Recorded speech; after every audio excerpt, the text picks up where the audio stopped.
What's up, guys? Welcome to another episode of Beyond the Gym Floor. I have a new co-host today. Jason's been fired. He got man flu, so he was uninvited. And we have Kirsty from I'm holding my phone so I don't get this wrong, the Thrive and Grow project. So Kirsty's a performance coach and mindset lifestyle coach. Been in her own business for the last couple of years, but came from corporate, which is really cool. It's nice to see a mindset coach that has like real world experience coming into the space. Lots of really cool insights around like the difference between being productive versus busy, and a lot of tips that are going to help you guys to actually do the thing. We say all the time, where would your business be if you just did everything you say you were going to do? Hopefully this episode helps you guys be able to do the thing a little bit more. Stay tuned, especially, I know this is like a YouTube trick and a trap, but stay tuned for the last like 10 minutes because it blew my brain and made a lot of things clear around social media. So make sure you listen to the whole episode.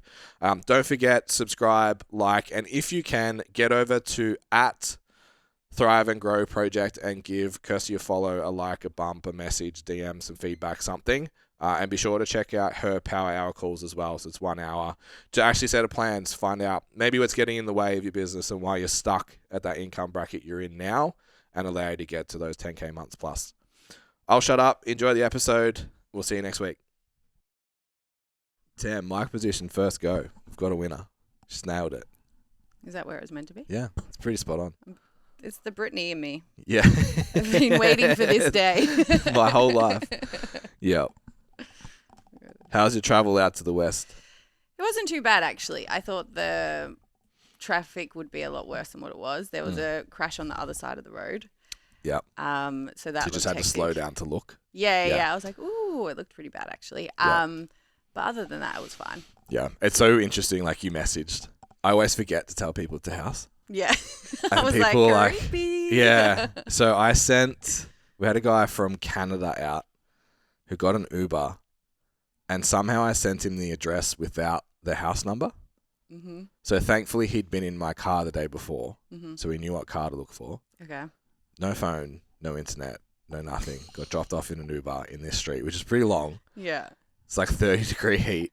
And he was just like, I've just been dropped in the middle of nowhere. Yeah. On the other side of the world. I have no idea where I am. I just have to look and hope I see this car. He's like, if this car's in a garage, I'm done. Yeah. Yeah. We found it.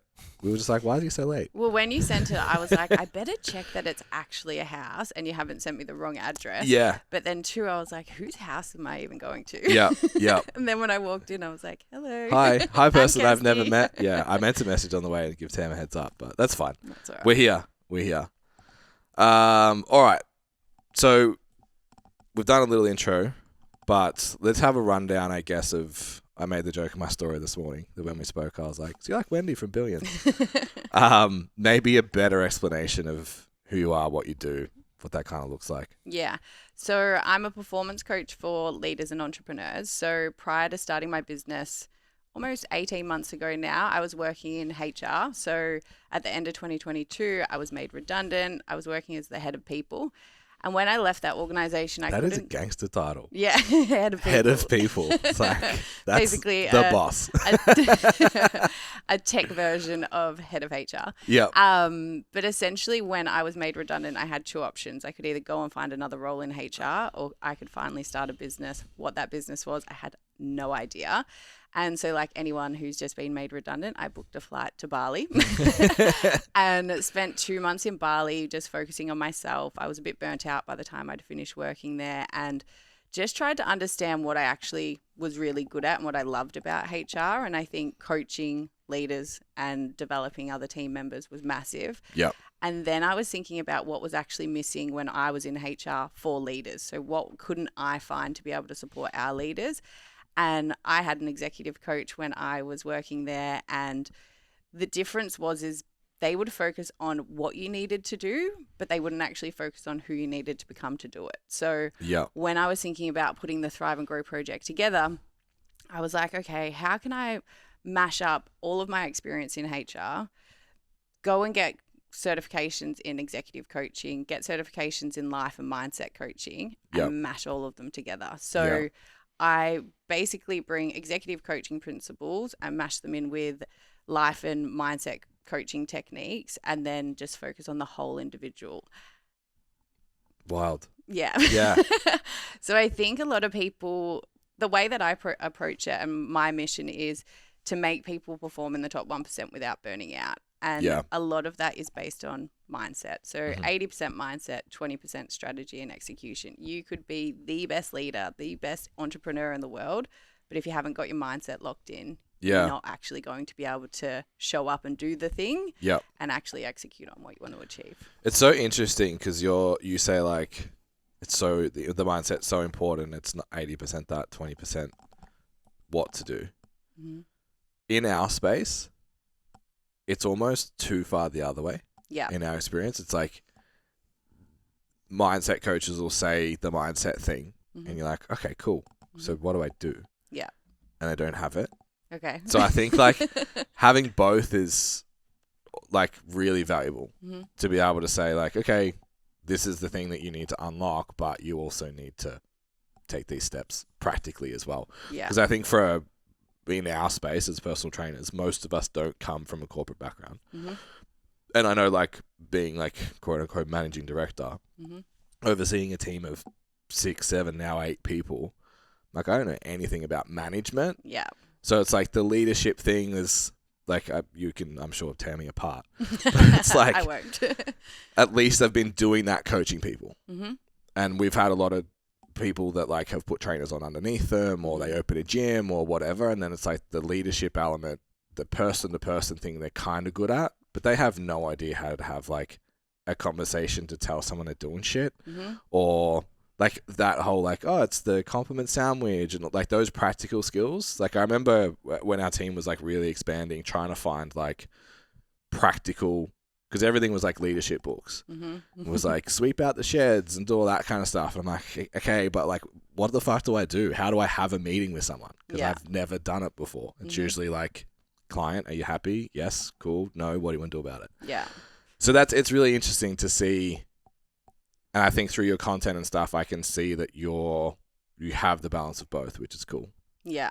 And I think one of the things that people probably discount about corporate is that a lot of the people that get put into management positions also have no idea what they're doing. Yeah.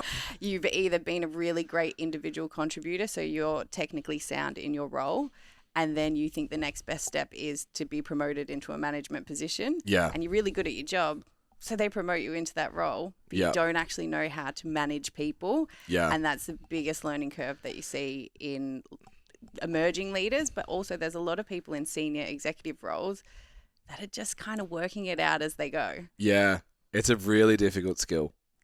And like even, I think a lot of personal trainers are like people pleasers by nature. And like, I want to help people, which means I kind of want to please them. And then you get in a position where, I know for me, the biggest struggle in leadership is like, I have to be okay if this person's upset. And sometimes if they're upset, they do better. So I have to drop that and walk away and not be like, but it's okay at the end. That's definitely, and I've seen a lot of coaches really struggle with that. Yeah. I think people pleasing, it's part of imposter syndrome, right? So when you get your value out of what you give to others and how you make them feel. So if you're a people pleaser as a PT, that's not actually going to help your client get results. And being able to break that down and make sure that you're balancing both sides. Like obviously you don't want people upset and always feeling like they're being told off or punished or anything like that. But that balancing act of being kind versus being nice is super important, because you're actually benefiting them by telling them the truth and giving them the feedback that they don't want to hear. Yeah. But for you, that feels real like, oh, I don't want them to not like me. I don't want them to think that I'm a bad trainer, or they don't, I want to make sure they refer me, or whatever it might be. And it comes up so much in leadership. Yeah.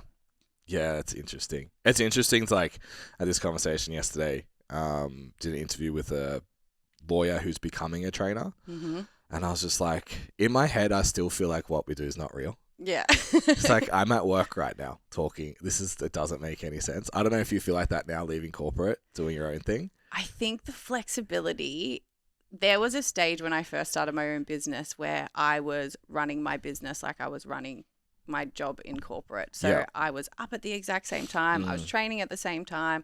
I was starting work at 9 o'clock. If I wasn't starting work at 9 o'clock, I was kind of judging myself on like, but you need to be working and like you need to be working 9 to 5. And I really had to train myself out of that. Now I'm like, as long as I get the things that I need to do done, like the biggest priorities that I've got is I can be more flexible with when I train or when I go out for lunch or when I see my friends. And I think that balancing act of finding what works for you in this new realm and new life is super important, but it can be one of the biggest challenges. Yeah. Have you, I imagine you, with that mentality, you haven't like struggled with not having a boss?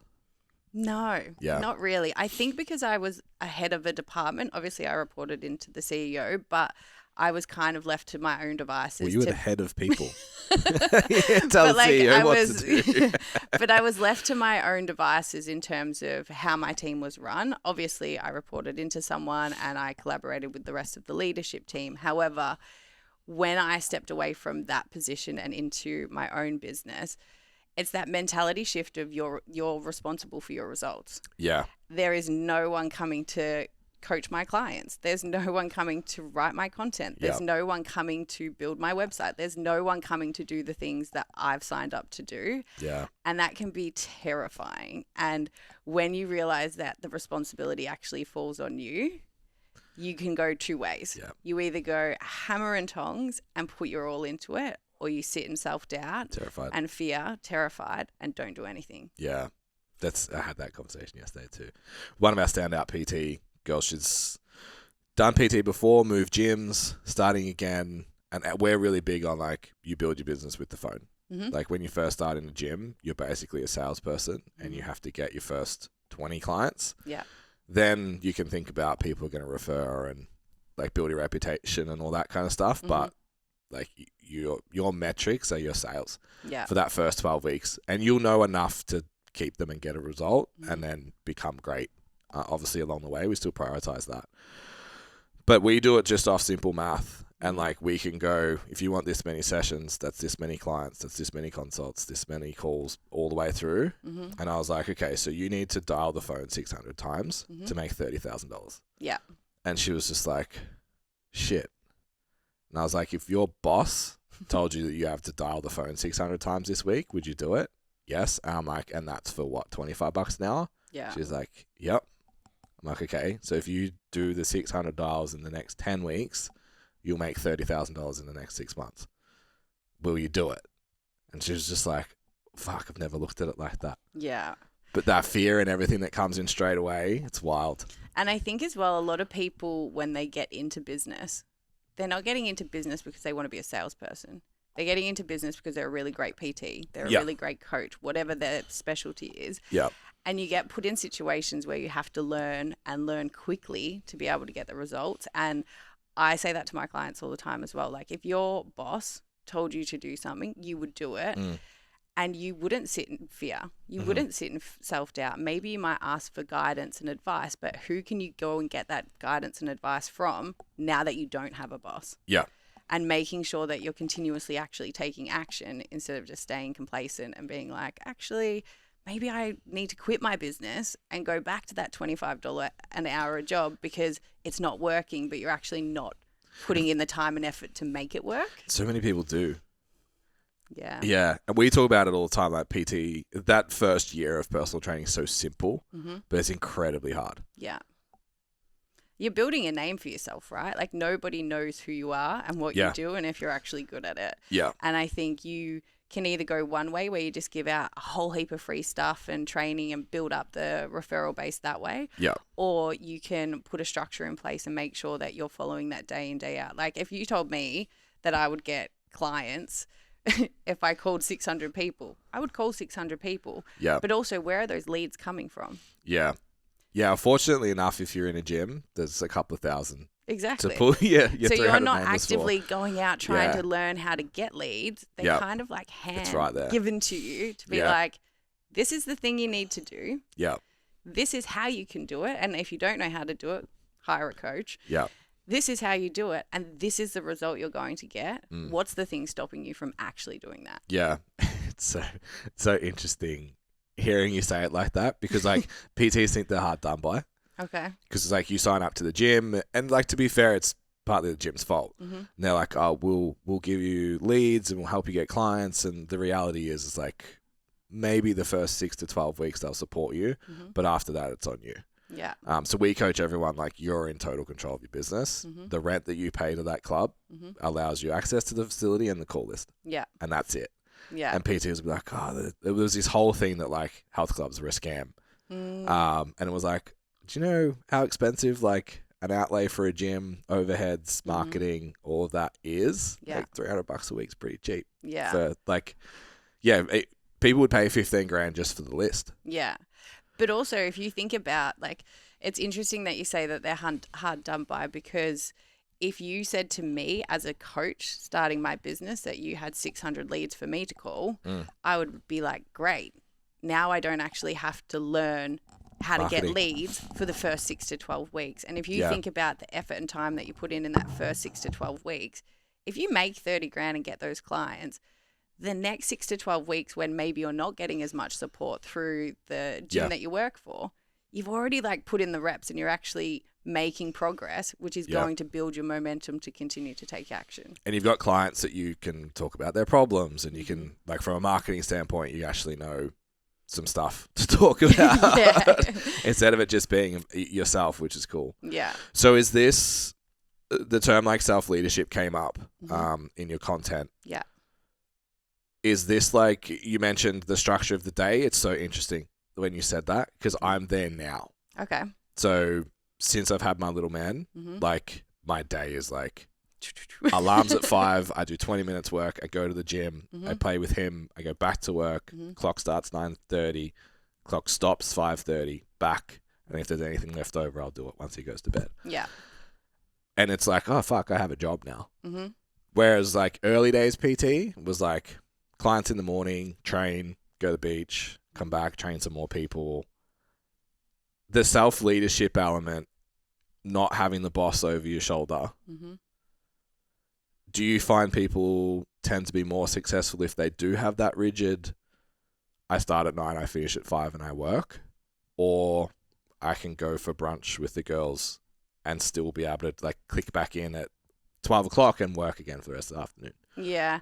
I think when I think about self-leadership, it's taking responsibility for yourself, right? So the actions, the decisions, your mindset, and that's what's going to make you successful. So if you think about you need to lead yourself before you lead others, that can be the team that you have, or that can be the clients that you work with. So structure is different for everyone, and it's one of the first things that I work on with my clients, because your structure needs to be very different to mine, because I don't have a child. Yeah. So when I build out structures, I look at what do you actually need to get done, and how can you incorporate all of the different elements of what makes you fulfilled into your daily structure. So for you, you go to the gym, you spend time with your little man, you need to get your work done. And for me, that might actually mean I go to the gym at 8 o'clock because my partner doesn't get home until 9 p.m. So I work a little bit later in the evening. Yeah. So you really need to build a structure. Yeah. Go to the gym at 8 a.m. But you really need to build the structure around what your version of success is, because if I took your routine, I'd probably fall off the wagon very quickly. Whereas if I build a structure around, okay, in my business, I know that I'm working on all of these tasks and this is what I need to achieve by the end of the week to achieve my goals. If I can get that done in 3 hours because I'm productive, then why does it matter whether I'm at the gym at the beach in the afternoon? Yeah. Whereas if I was at work and working for someone else, I would have a list as long as my arm of things that I need to do, but their priorities would be made my priorities. Yeah. So I wouldn't actually be able to cut off the time of like, well, I've done the 3 main things I needed to do today. Now I'm going to do X. So the structure really needs to be based around you, what you value, what success looks like, and how it actually facilitates you operating as a good operator who maybe has changed positions or has a team to lead now, and making sure that when you're always reviewing the structure that you have, because what worked for you last week might not work next week, and what worked for you 6 months ago is very different to what works for you now. Yeah. Does that structure and awareness stop the I should be working feeling when you are having the downtime? Not necessarily.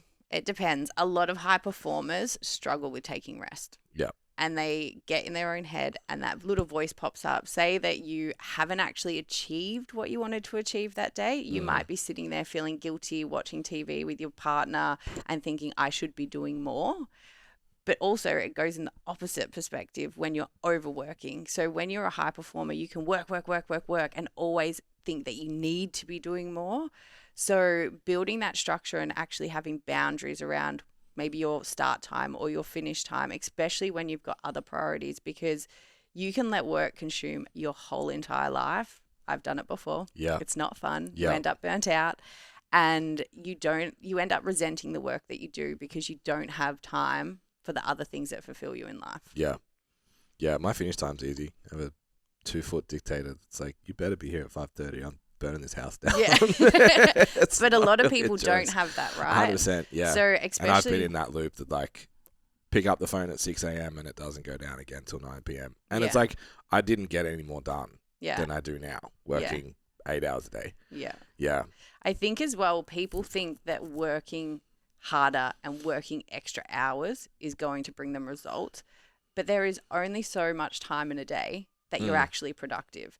So if you were to map out like you working 6 a.m. till 9 p.m., of that period of time, how much time were you actually being productive or being distracted or like being inefficient? And if you can really hone in on your productivity, you can do a lot more in less time and have higher results and make more money and do all of the things without actually having to be a slave to your computer and be like, or on the phone or whatever it looks like. Yeah.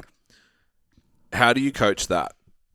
Like that specifically? So we've talked about, Jace and I are very deliberate when we set our tasks. Mm-hmm. So I don't necessarily, like I'm terrible at time blocking. It doesn't seem to work for me. I'm scared to say that. Yeah. Just because if I get a call or like a fire I've got to put out in the business somehow and I miss, everything's time blocked out for the day, and then like content creation block gets interrupted because such and such is called about something. It's like, oh, now the whole day's ruined. I'm much better of like, this is the shit that needs to happen on Monday. Yeah. And it gets done. And then there's other stuff that kind of falls in around it, and that's okay. But we're still trying to be, I know that if I'm going to create anything, it probably needs to happen before midday. 100%. I think you need to also work for your energy levels, right? So if you know that you're more productive in the morning, that's when you need to be working on your high priority tasks. There's two different types of tasks. There's your low value task and your high priority task. The things that are actually going to move the needle in your business, you should be working on when you've got the most energy. Some people have it in the afternoon. I'm the same. I have it in the morning. Yep. But a lot of people say that time blocking doesn't work for them, but it's the way that they're approaching time blocking. Pull that apart. Yeah, sorry.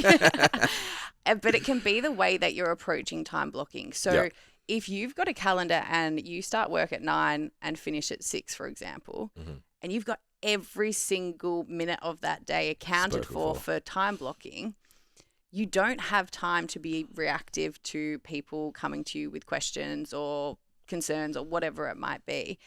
When you do it, the main things that you should time block is your emails, because you should not be going back and forth into your emails, I hate emails all so throughout much. the day. I'm because so it's a offended when distraction. someone emails me. Yeah, stop. What do you want? Yeah. I'm in the business of service, but what? Yeah. Is you should schedule in checking your emails. So start of the day, middle of the day, end of the day, 15 minutes. And not for the purpose of actually working on those emails. You should either answer the questions that you can do really quickly, or the emails that actually need a bit more brain power, schedule it into your calendar later that day. But if you've already blocked out your whole entire calendar, you've got no time to work on those kind of tasks, right? So the way I coach my clients is you need to really understand, like, what does your to-do list look like? And a lot of people make their to-do list their priority list. Yep. And that's where it kind of goes pear-shaped, because if you've got one list of absolutely everything that you need to do, you're jumping between multiple different tasks trying to get them all done. Yep. Whereas if you said, okay, what does success look like for me this week? Similar to what you said, you know what you need to be working on and you allocate a day to be able to complete that.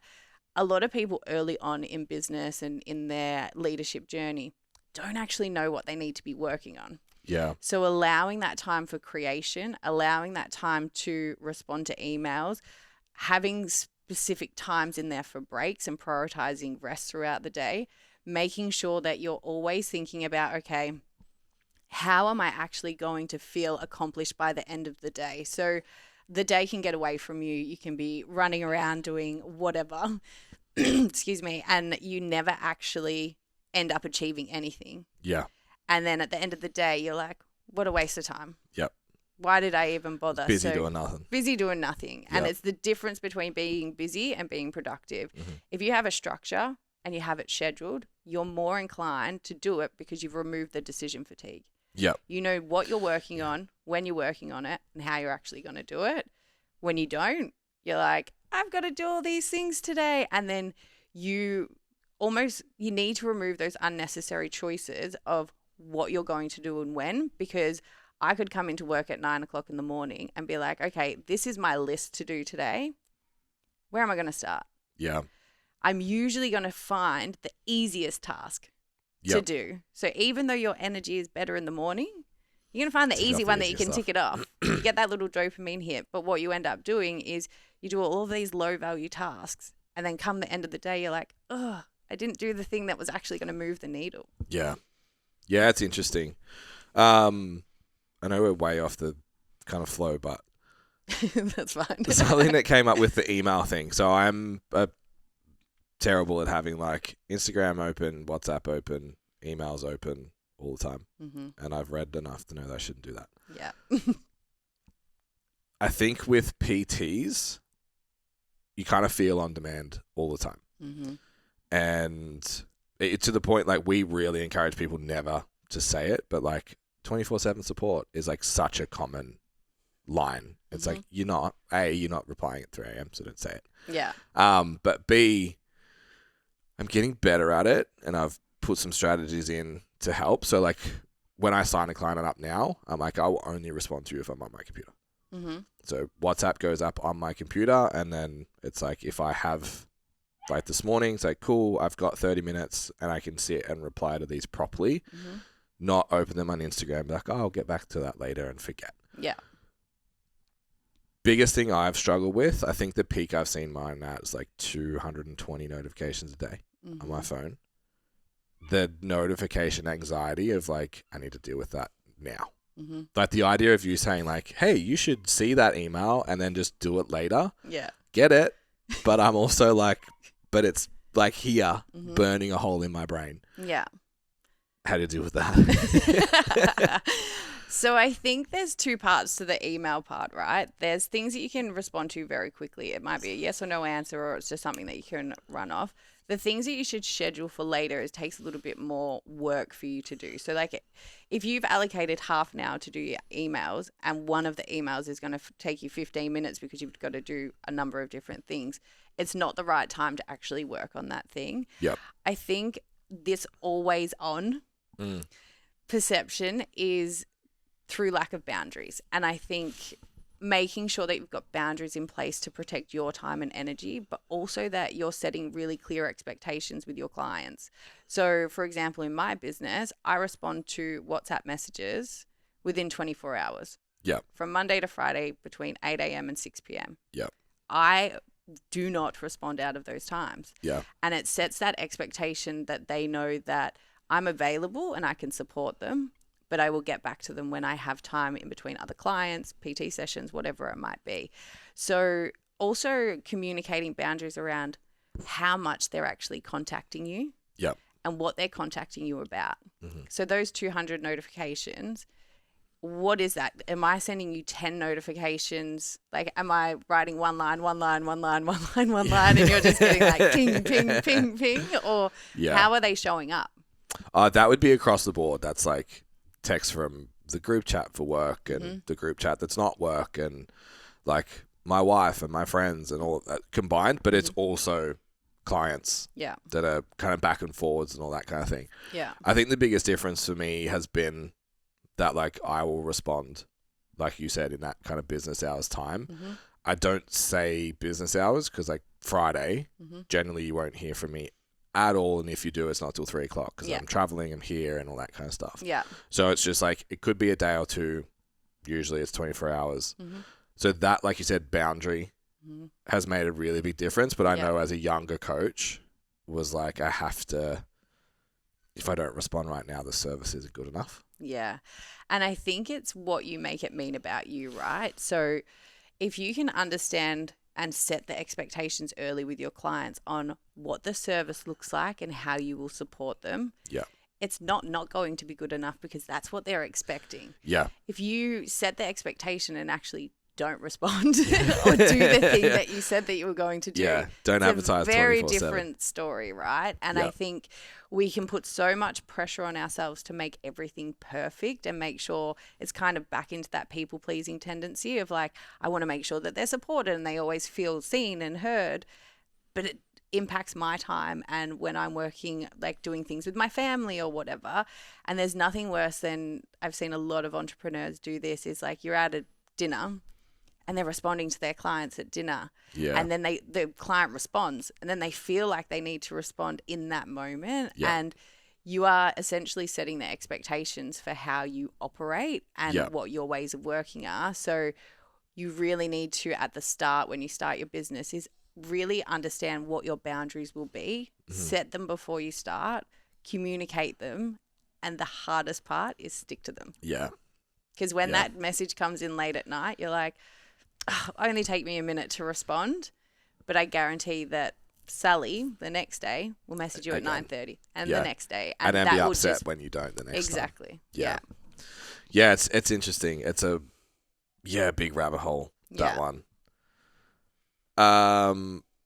So tying into like the client support and I guess like setting boundaries and all of that kind of stuff. Mm-hmm. Working with people, Mm-hmm. coaching, personal trainer, coach, whatever kind of language you want to use. Yeah. Working on your own. I don't know. I've got emotional intelligence written down, but I don't know if that explains it well. Mm-hmm. Being able to leave a conversation at the conversation. Mm-hmm. Yep. So it's like I have the hard conversation with the client because I've put my big boy pants on and I've like, it's okay if you're uncomfortable. That's Mhm. fine. But then I need to not lose sleep over it. Or I've got the client that's not adherent. That's because one of the big things we're getting now is working with people that are kind of stuck at that kind of like 75K. The dream for most trainers is like 100 plus. Yeah. So we talk about 10K months. Mm-hmm. They're stuck at that kind of 50 to 75 and they're starting to realize that like they train a lot of people that train because they have to. Mm-hmm. So they don't do what they're told. Okay. And then they get frustrated that the client's not doing what they're told. Mm-hmm. So then they own that. And we sort of explain it as like, it's probably just you think you're not good enough. Mm-hmm.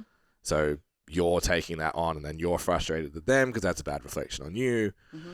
How do we get away from that? How do Yeah. we have that conversation and be able to just leave it at the door and be able to just have dinner Mhm. and not be worried that Sally's pissed off? Yeah.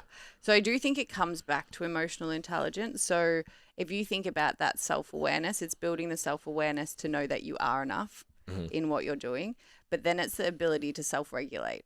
So what external factors are you making that mean about you? So if you have a conversation with someone, again, comes back to the people-pleasing tendencies as well, is if you have a conversation with someone and you know that you're doing that in their best interest, and they might not be happy about the conversation or they've reacted in a way that you weren't expecting.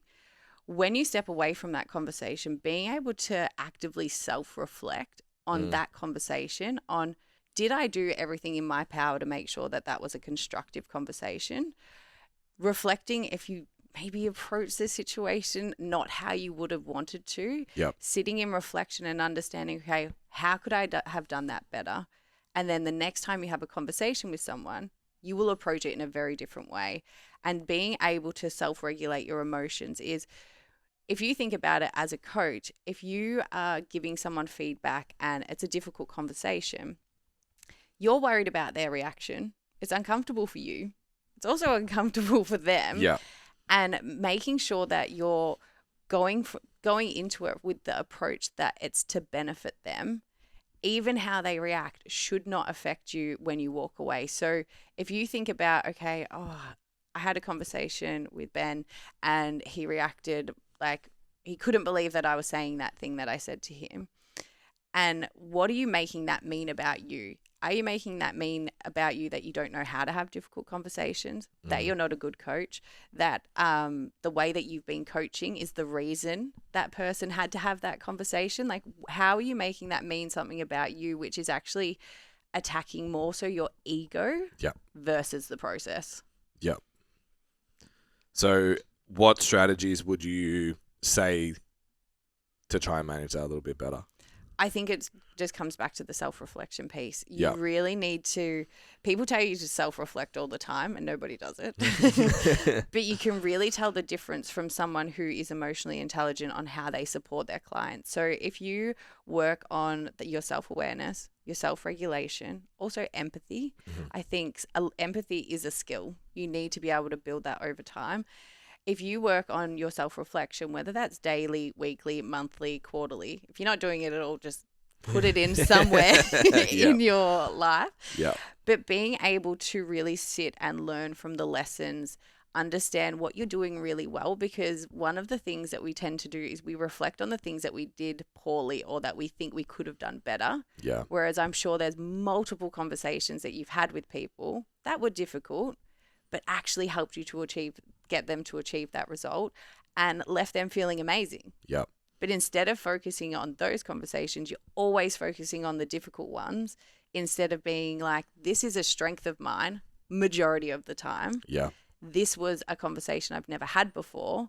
What lesson can I take from that? How will I adapt it moving forward? And how can I actually approach it in a different way? Yeah, it's so interesting. So I'm going to share what my journal prompts are at the moment. Amazing. Because they're really interesting. Based on what you just said. So, like, do you think it's journaling? Is that like... I think so in my experience, if I tell people to journal, they go, "Oh, yeah, I'm not a journaler. I don't like writing." You can you can self-reflect in so many different ways. Mm-hmm. You could sit here and just take 10 minutes and do it in your head. Yeah. You could sit here. Some people like to do a video diary, especially when they're going through the hard stuff. Yeah. Because if I look at a video diary from today, in a week's time, I'm like, oh my God, like, why was I stressing about that thing that doesn't mean anything right now? But I think with journaling, it allows you to explore your thoughts and emotions really clearly. It also gives you that reflection piece in a month's time of, oh, this is what I've achieved, or this is what went well, or this is what I need to learn from. When you tell people to journal, they think that they need to sit there and basically write an essay. Yeah. And nobody wants to write an essay. The way that I get people to start journaling, that I start coaching, that have a bit of a resistance to it, is I just want you to write one sentence. Yeah. One sentence about that experience or about what you're thinking or about what's holding you back, and just see what happens. A lot of the time. One sentence. Yeah. I use that trick too. Yeah. Go to the gym and just do your warm up. If you still want to go home, go home. Yeah. Yeah. And it just puts you in that position of, okay, I've scheduled it in. I journal in the morning or I journal at night, whenever you want to do it. But once you put that one line down, you're like, actually, ding, ding, ding, ding, ding, everything's going off in your head, and you continue to write. And then the next day you might write 3 lines. And then the next day you might write 5 pages. And you can, once you start to feel the benefit of sitting there and journaling, it's a lot easier to return to that practice. Yeah. So I go through phases. There's sometimes that I will journal every single day. There are some times where I'll journal once a week. Yeah. Or I won't journal for months. Yeah. But the difference between not journaling is I'm always in self-reflection. Yeah. I spend 5 to 10 minutes a day going through what my wins were, what my challenges were, what I need to change, and how can I do things better. Yeah. Because being able to sit in that self-reflection is going to make me better as a human. Yeah. For myself, for my friends, for my family, for my clients. But also it allows me to process any emotions that I might be experiencing, and also deal with any challenges, anticipate things that might come up. So when I think about making decisions, or I'm fearful, or I'm doubting myself, I'm already working through it before it's actually happened, versus waiting for it to happen and then work through it. Yeah. Yeah. So my nighttime ones, I'm twice a day at the moment. Amazing. daily wins, Mm-hmm. growth, Yeah. self-compassion. So what do I need to kind of forgive for the day? Mm-hmm. What thought do I need to let go of? How was I a good leader? Mm-hmm. And then what built like a feeling of, I guess, competency? Mm-hmm. Because I'm the one that's like goes to bed and it's like, I fucked that up. Yeah. And that's the self-reflection ends up just a wormhole of how I fucked that up. Mm-hmm. So I found with the wins, it's like, oh, you're not a piece of shit. You Yeah. did some good stuff today too. And Mhm. now also, yeah, this happened, but okay, Mm-hmm. like you can't do anything about it, Mm-hmm. write about it, move on. Yeah. But yeah, I'm the same with the journaling thing where it'll be like 3 months. I Mhm. won't even know where my journal is. Yeah. But within those 3 months, you're not sitting there never reflecting on those things that you did, right? It's usually just like there's nothing that's like got me pinned Yeah. that I'm looping on or Mhm. whatever. It's just like the walk in the morning's enough to be like, it was annoying, and I move on from it Yeah. rather than being stuck and be like, fuck, I can't break through whatever barrier is going on. That's usually when the journal comes back out. Yeah. I think that is the same for everyone, right? When things are going right, Yeah. you're not necessarily sitting there and journaling about all the things that go right. Yeah. Our brains are wired to think negatively. Do you think we should? Right when we're celebrating Yeah, things? it's one of the I think feedbacks so. I got back from the psych I'm working with at the moment. So Yeah. talking about like that, like, are you enough kind of thing. Mm-hmm. She's like, just write down all the reasons, all the evidence you have from that day that you are. Yeah. That's where this kind of started. And Mhm. I was like, fuck, I feel like that 3 months that things are going really well, Mm-hmm. you should be stacking all that proof. Absolutely. Yeah. I think we're more inclined to write about things that are going wrong. So if we can build a practice where we're self-reflecting, and I think some people will go one of two ways. So you'll celebrate all of the things that, like, understand the challenges and the setbacks and the lessons that you've learned. Yeah. But you don't actually lean into your strengths and celebrate your wins. And when we're in business, we wait until we finish the thing before we celebrate those wins along the way. Sometimes. Yeah, sometimes. And I think even just a daily gratitude practice. Yeah. Of I'm grateful for how I showed up for my clients today. I'm grateful for the lessons that I've learned. I'm grateful for insert your thing. Yeah. Being able to reflect on a daily basis puts you into that positive mindset. So if you're already in a positive mindset and things are going great, you're more inclined by the time things start to go a bit skew-whiff or like go off track, that you're actually training your brain before you get there to think about the positive. So if something goes wrong, you might be like, yeah, but Yeah. this happened. Yeah, I've but been here before. this or whatever. happened. Yeah. Yeah, it's interesting. All right, slight change of direction. Mhm. So, like I said before, our target is to help trainers get to 10K months. Mhm. From according to ChatGPT, it's very deeply researched. That's kind of like anywhere from top 2 to 5% Mhm. in the fitness industry. Yeah. So you just spoke about like being in the 1% without killing yourself, basically. Yeah. Where's the starting advice to do that? To be able to perform in the top 1%. Yeah. How do I be like most of the people that we work with that we find are doing well are that archetype of like the anxious high performer. Yeah. Okay.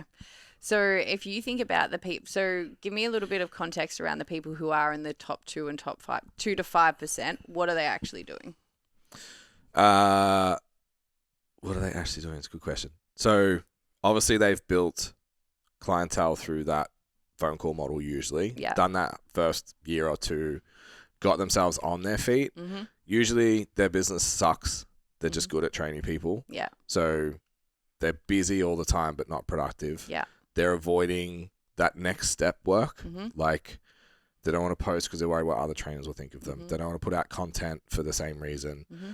They have had a good run because in person they're very charismatic and magnetic and they can attract people to work with them. But when it comes to the internet, they suck at it. Yeah. They can't convey that, so they struggle. Mm-hmm. So they start to just like hide and pull themselves back a little bit. Mhm. And then it becomes, I'm too busy or whatever. The procrastination kicks in, which Yeah. is essentially just fear in disguise. Yeah. So I think the way that I would look at that is you already know what you're doing in your specialized field, right? Like you know how to coach people. It's then taking it to the next level and actually uncovering, and this is where the 80% mindset comes in, is because you generally know what you need to do.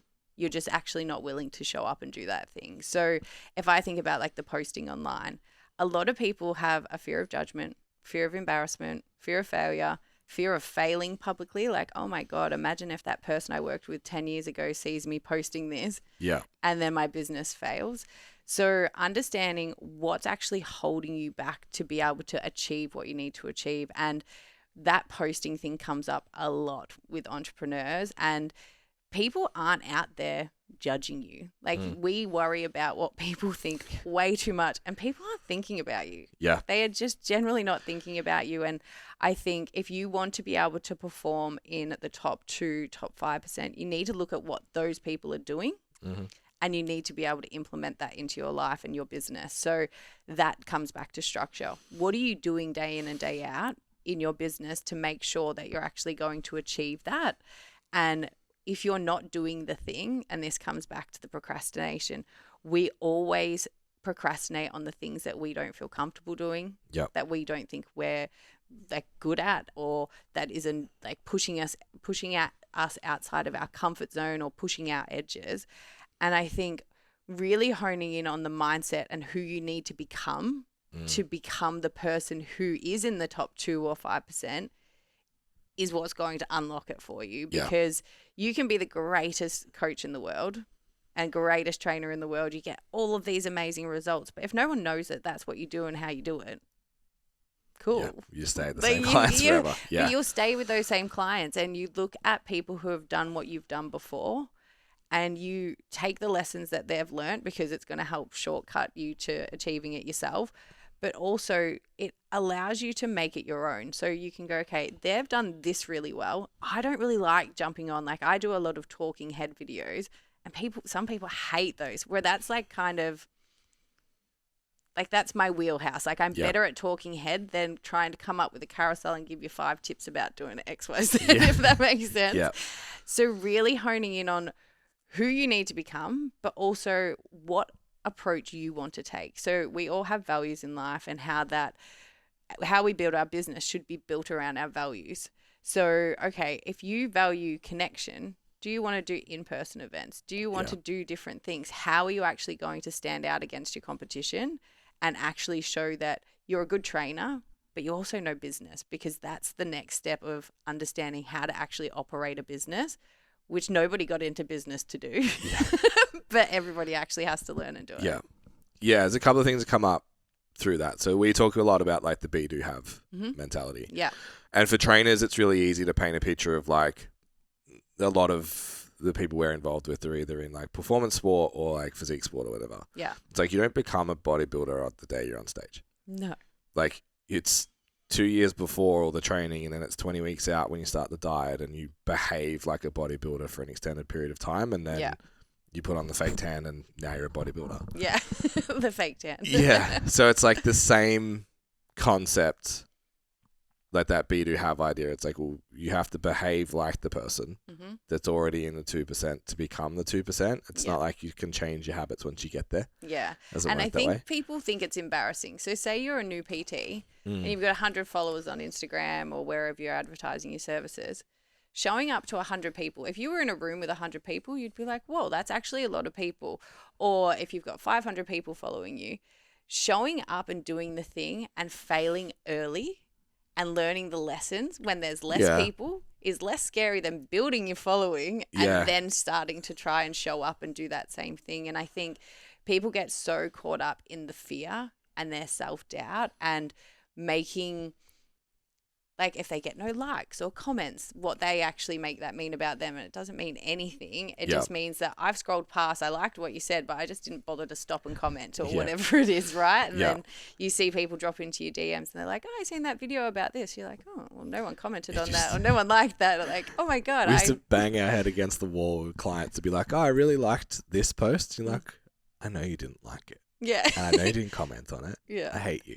Yeah. You're like, come on, get my ego. Yeah. But I've had that similar situation is like, You show up before you're ready because that's how you build confidence. Yeah. Confidence comes from taking action. If you start taking action when you feel ready, you'll never start taking it. Yeah. And you can't wait a year, 2, 3 years into your business to start taking action if you want to perform and make those 10K months. Yeah. A staple part of the early part of our course, we use like leverage Carol Dweck's mindset and that kind of whole idea around the growth mindset. Is it sophisticated enough to just encourage people to be like, the big thing for us with social media is stop saying I'm bad at social media and start saying I'm learning social media. Like, is that language change, that concept enough? I think we all have stories and that's our belief system, right? So whatever you think about yourself is true. So if you tell yourself that you're not confident, of course you're not going to show up on stories. If you tell yourself you're a really great high performer, you're going to act in that way. Maybe you're going to implement the habits that show that you're a high performer. So everything that you tell yourself about who you are and what your identity is true and true to you because you're making it true.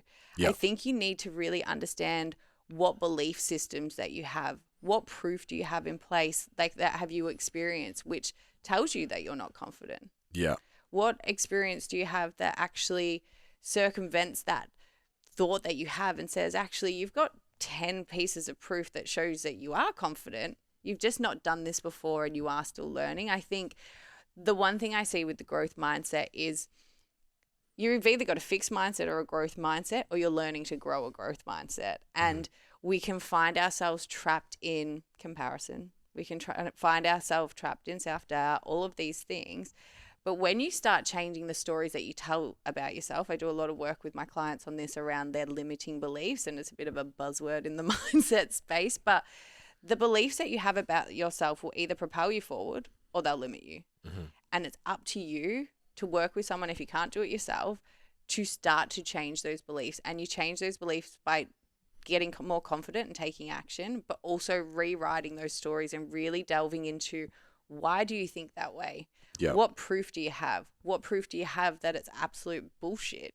How can you actually work and make sure that any beliefs and mindset things that are holding you back can actually flip around and push you forward? Because I think personally, I don't subscribe to affirmations, only because I think if you don't truly believe the thing that you're saying out loud, you're just like, bullshit in the mirror. You're like, oh yeah, I'm so great because. So I think it's really like shortening the gap between who you need to be and who you think you are right now, and start building those proof concepts of, okay, I'm learning, I'm growing, this is how I'm going to approach things, and how you actually implement that time and time again. Because when you're building a growth mindset, yes, you think that you're always learning, but when you're in the thick of it, you don't really look at it from that perspective. You're like, I'm never going to get better. Like, I'm not good at this. You always retreat back to that fixed mindset.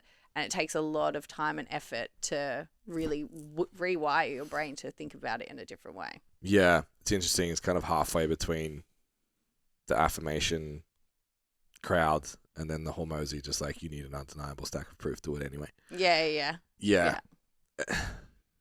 How do you do it anyway?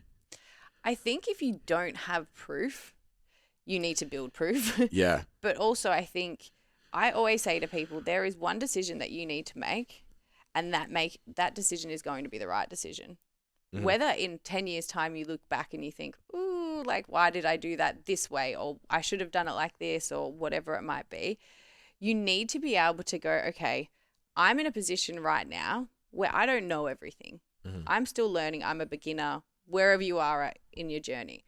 But I know that there's people that have come before me that started as a beginner too. Because when I think about, like, if you're in a gym and you walk in there and there's like this real jacked person, or if you walk into a gym and there's this real jacked person, or there's like this amazing booty, and you look at them and you think, I want that. But you don't actually look back and go, okay, they've been getting jacked for the last 5 years.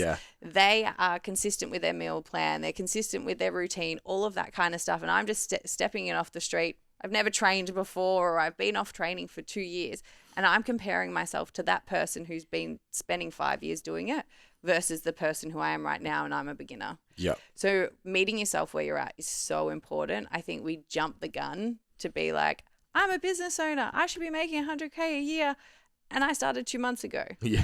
And then you end up getting down on yourself because you're not achieving the level of success which isn't actually relevant to where you are at in your actual journey. Yeah. So I think really honing in on meeting yourself where you're at, making sure that you've got a plan and structure around how you're going to achieve what you want to achieve, and get that support and accountability along the way to make sure that you actually achieve it. Yeah. Yeah, it's, the comparison one's really interesting. Mm-hmm. I think even from an engagement standpoint too. Mm-hmm. Like, yeah. One of the biggest challenges we're finding at the moment too is like the vanity metrics don't lead to success that much either. Yeah. Like, and that gets so confusing for people. Yeah. The likes and comments, unless they're leading to a conversion, they're just likes and comments. Yeah. It's so funny because in my experience, when I first started my business 18 months ago, when I was working in HR, I wasn't posting on Instagram and all of that kind of stuff. But you're trying to seek validation from others in what you're actually saying. And if they don't validate you by putting a like or a comment, you feel like that what you've actually said isn't valuable. Yeah. You feel like what you've put out there isn't actually worth putting it out there. Like you're looking for that validation from someone else when you should be giving that validation to yourself. So if you think about the business of service, so servicing people and giving people value, everything that you put on the internet, you might be thinking, oh, what if someone else judges me? What if another trainer calls that statistic wrong, or whatever it is? But you're showing up the best way that you can and providing the information the best way you can of service to someone else to provide value. If people don't like it or don't comment on it, who cares? Yeah. And there's so many people that have, like, I've got on discovery calls for my business. They don't even follow me on Instagram, or they've been following me for ages, and they're like, actually, this video, and this video. I'm like, what? I was like, no, like I thought that video didn't have an impact, but it's secretly having an impact. So you don't actually know what impact you're having on people outside of these vanity metrics. Yeah. And people, like, the way I actually use social media, I don't like and comment on things. And worse. So how are you expecting everybody else? So I look at other trainers, I'm like, how do you get so many comments? It's like, you don't comment on anyone's shit, dude. Yeah. And I think you've also got to put yourself in the shoes of, like, how do you actually use social media? Yeah. If you're not liking and commenting, how can you expect everybody else to like and comment? Yeah. I'm still watching your videos and seeing the things. Yeah. But I'm actually not just stopping by and being like comment. Yeah. It's just not how I operate on social media. So this leads me to an interesting story, which I think I've told in the pod before, but you can hear it again. When we went into lockdowns the first time here, I went in this like blog writing spree. Love it. And it wasn't like, what's a quick blog I can put together to get out that'll help people? It was like, I was trying to essentially get my entire coaching method down on paper. Yeah. For me to understand it, and then also for that validation that like I knew other coaches were going to read it, and if they said it was good, I'd be like, yes. And like I was sending worthy. Yeah, I was sending it to guys in the States and be like, hey, pull this apart. Like tell me if this is good. Going to workshops, paying for a ticket, barely listening, and just being like, can you tell me if this is good at the end?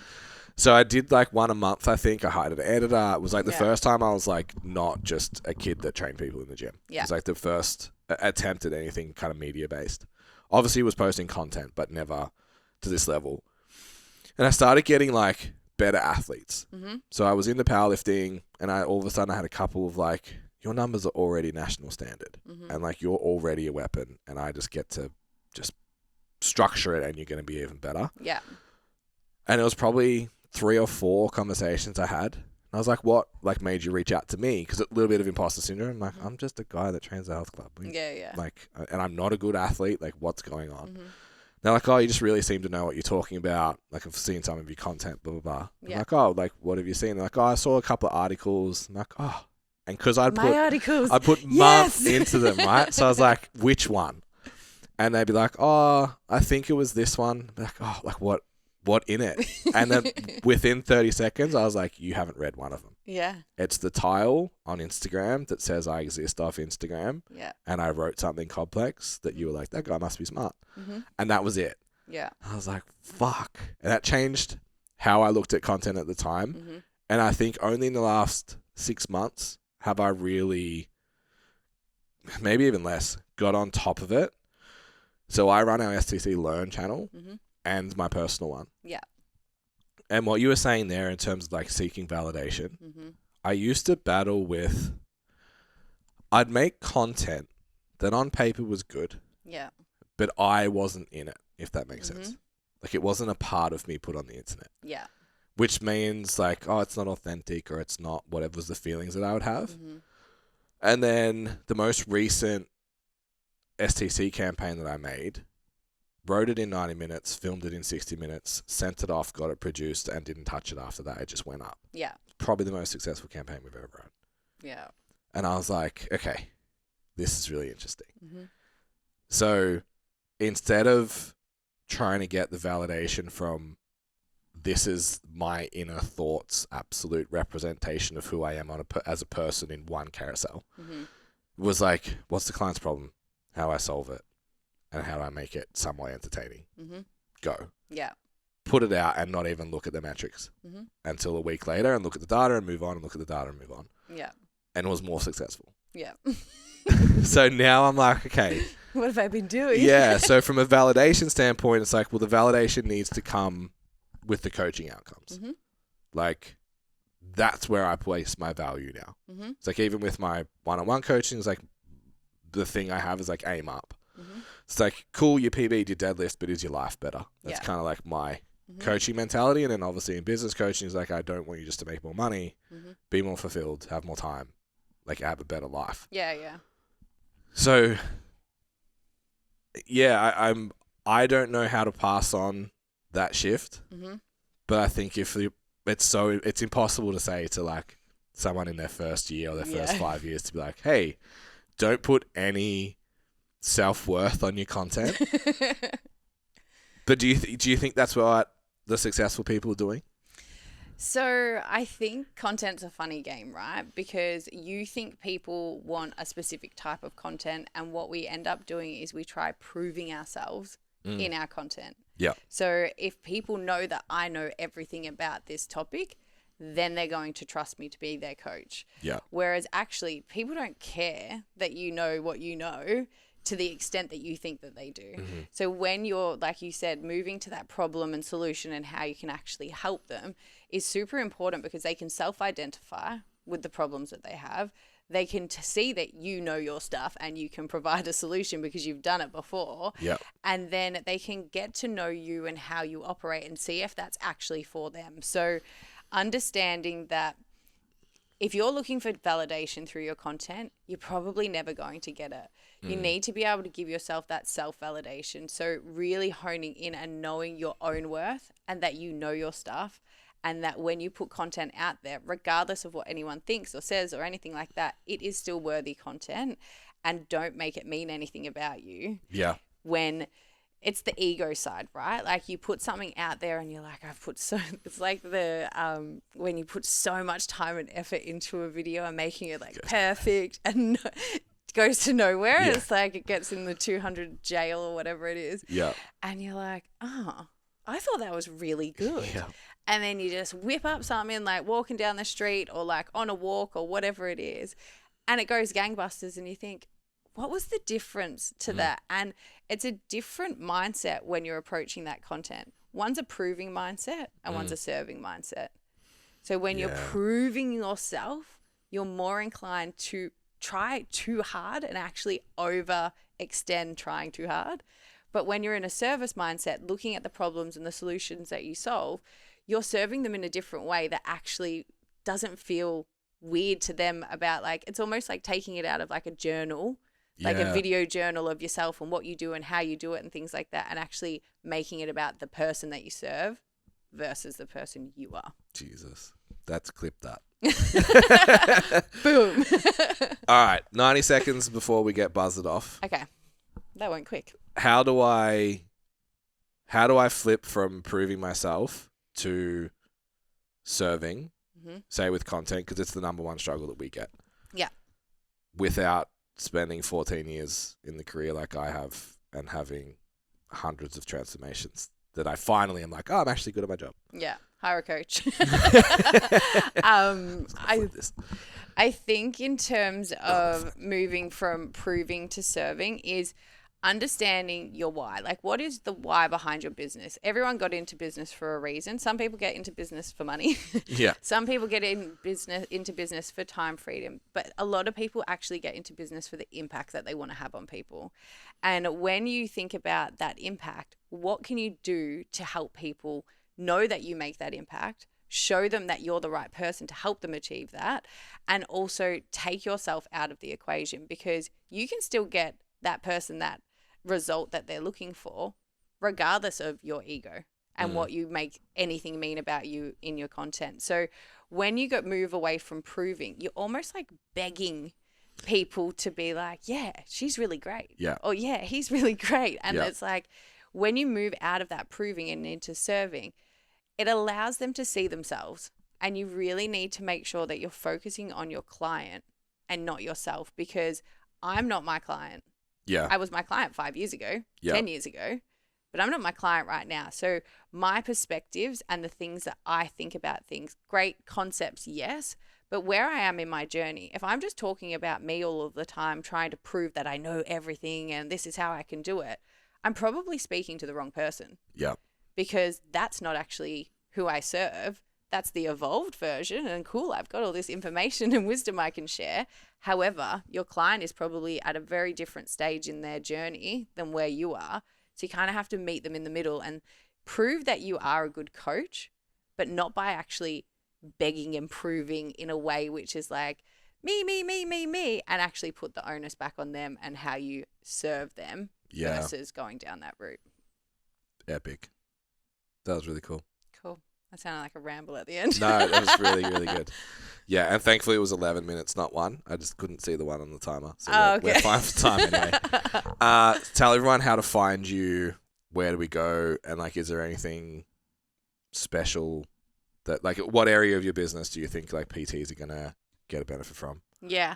So you can find me on Instagram at the Thrive and Grow Project. You can also find me on my website, www.thriveandgrowproject. The website's really good. .com.au. I'm actually good stalk of that this week. Really, I'm actually redoing the website. Yeah. I feel like I built that maybe 6 months into my business, and I was like, yeah, I'll just slap this together because I need to have a website. Whereas now I feel like I fine-tuned exactly what I do, who I help, and things like that. So I'm going to redo that. But you can find me on Instagram at the Thrive and Grow Project, on my website, thriveandgrowproject.com.au.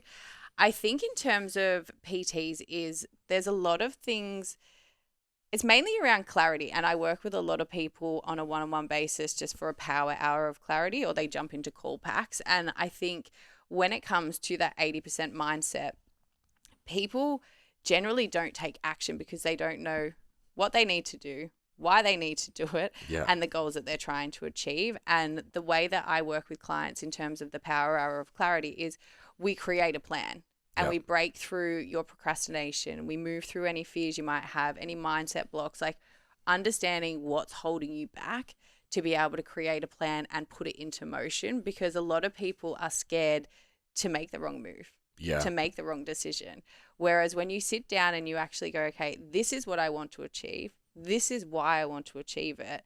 I can really help you distill the how you actually achieve it. So if you are stuck as a PT where in your business you don't know how to move forward, that's probably the first step. But there's a lot of other coaching programs that I do which really hone into the mindset and making sure that you're continuously taking action as well.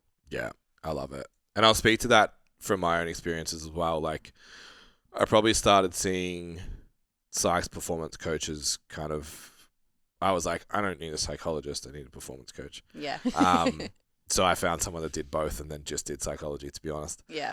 But a lot of what we teach in Stand Out and a lot of what I teach clients and coaches now have come from the lessons I learned in those. And I know what it's like to, like I said, pick up the phone at 6 a.m. and put it down at 9 p.m. and think I'm busy and make no progress. Yeah. And be like, if a client cancels, it means I'm personally a piece of shit. Yeah. Like, I understand all the stuff that you're feeling right now as a coach who's sitting in that window, because it's chaos. Yeah. And stuff like this, it's not as woo-woo as you think. It's not like sit around, hold hands, and like cry together sometimes.